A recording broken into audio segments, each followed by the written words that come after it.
지금부터 제가 들려드릴 이야기는 현대 일본 역사상 가장 끔찍하고 충격적인 사건 중 하나입니다. 피해자가 겪어야만 했던 그 고통과 이 사건을 둘러싼 수많은 논란들은 오늘날까지도 많은 사람들에게 깊은 상처로 남아 있는데요. 이 자료 분석을 통해서 사건의 전말을 차분히 따라가 보겠습니다. 우리가 지금부터 파헤칠 이 끔찍한 비극은 말이죠. 사건이 처음 시작된 그 순간부터 시작되지 않습니다. 모든 진실을 세상에 드러낸 그 끔찍한 발견, 거기서부터 우리는 이 지옥의 문을 열게 됩니다. 여기는 도쿄의 아주 평범해 보이는 한 건설 현장입니다. 그런데 바로 이곳이 일본 전역을 공포에 떨게 만들 끔찍한 비밀이 드러나는 그야말로 비극의 무대가 되어버립니다. 현장에서 발견된 건 55갤런, 그러니까 약 200리터짜리 낡은 드럼통 하나였습니다. 근데 이게 이상하리만큼 무거웠던 거죠. 그 안은 콘크리트로 아주 빽빽하게 채워져 있었습니다. 경찰이 조심스럽게 그 콘크리트를 깨부수자 상상조차 할 수 없었던 광경이 펼쳐집니다. 그 안에서 한 소녀의 시신이 나온 겁니다. 너무나도 심하게 훼손돼서 지문으로 겨우 신원을 확인할 수 있었죠. 바로 실종 신고가 접수됐던 한 여고생이었습니다. 자, 이제부터 시간을 거슬러 올라가 보겠습니다. 끔찍한 발견이 있기 44일 전으로요. 도대체 어떻게 이런 일이 벌어지게 된 건지 그 지옥 같은 시간의 시작을 따라가 보시죠. 피해자는 이제 고작 17살 평범한 여고생이었던 후루타 준코. 그리고 그녀의 삶을 송두리째 앗아간 가해자들은 놀랍게도 10대 소년 4명이었습니다. 가해자 중 한 명인 미야노 히로시가 일부러 그녀의 자전거를 발로 차 넘어뜨립니다. 그리고는 괜찮냐며 걱정하는 척 다가갔죠. 집까지 바래다 줄게. 이 한마디, 이 친절을 가장한 말이 사실은 지옥으로 향하는 끔찍한 함정이었습니다. 경찰이 수사를 시작하자 이들은 덜컥 겁이 났던 겁니다. 그래서 준코를 협박해서 집에 전화를 걸게 만들죠. 나 가출했고 잘 지내고 있으니 찾지 마세요. 이 거짓말 한마디에 공식적인 수사는 중단됩니다. 그녀를 구할 수 있었을지도 모르는 마지막 희망의 끈이 그렇게 끊어져 버리고 만 겁니다. 그녀는 가해자 중 한 명인 미나토의 집, 그러니까 부모님이 사는 집으로 끌려갔습니다.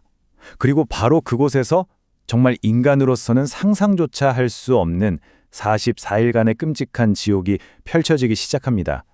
납치된 첫날부터 숨을 거둔 44일째까지 시간이 흐른다는 건 그녀에게 아무런 의미가 없었습니다. 그저 고통이 점점 더 깊어지는 과정일 뿐이었죠. 말 그대로 살아있는 모든 순간이 끔찍한 고문이었습니다. 가해자들이 저지른 짓은 정말 입에 담기조차 힘듭니다. 이건 단순한 폭행이라고 할 수가 없어요. 인간의 존엄성을 완전히 철저하게 짓밟고 파괴하려는 명백하고도 끔찍한 악의 그 자체였습니다. 가해자들이 잠시 술에 취해 정신이 없는 틈을 타서 그녀는 정말 필사적으로 경찰에 전화를 걸었어요. 하지만 금방 들키고 말았죠. 전화를 빼앗은 가해자는 경찰에게 태연하게 장난 전화였습니다 라고 둘러댔습니다. 눈앞에서 마지막 희망이 산산조각 나는 순간이었을 겁니다. 그런데 이 끔찍한 범죄, 정말 이 4명의 소년들만 저지른 걸까요? 아니었습니다. 이 지옥 같은 집에는 그들 말고도 다른 사람들이 엄연히 존재하고 있었습니다. 정말 충격적인 사실인데요. 집주인이었던 가해자 미나토의 부모님, 그리고 그의 형까지. 이들은 준코가 집에 갇혀서 끔찍한 고통을 받고 있다는 걸 명백히 알고 있었습니다. 그럼 왜 아무것도 하지 않았을까요? 경찰 조사에서 그들이 뭐라고 했는지 아십니까?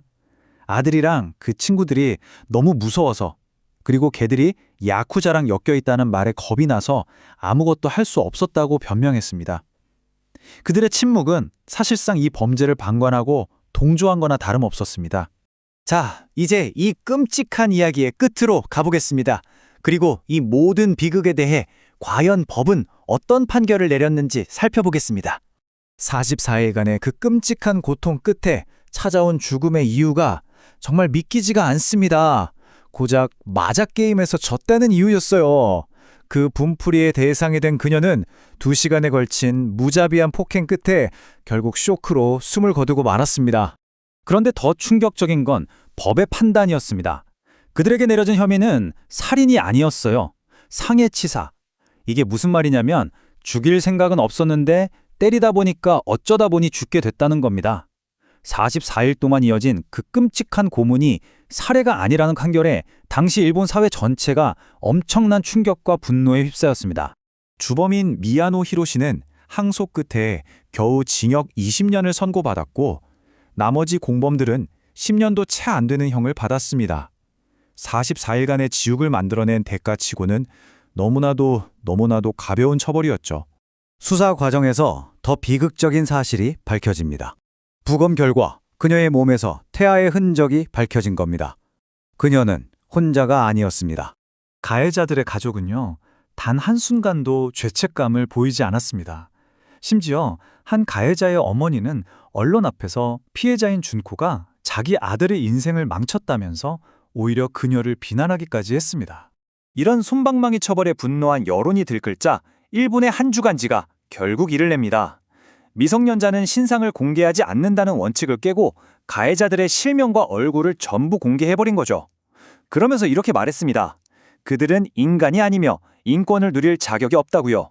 이 사건은 우리에게 정말 무거운 질문 하나를 던집니다.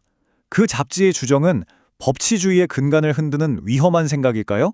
아니면 인간의 상상을 초월하는 극악무도한 범죄에 대한 정당한 분노의 표출이었을까요? 인간성을 완전히 상실한 존재를 우리는 과연 어떻게 대해야 하는 걸까요? 이 질문에 대한 답은 여전히 우리 모두의 과제로 남아 있습니다.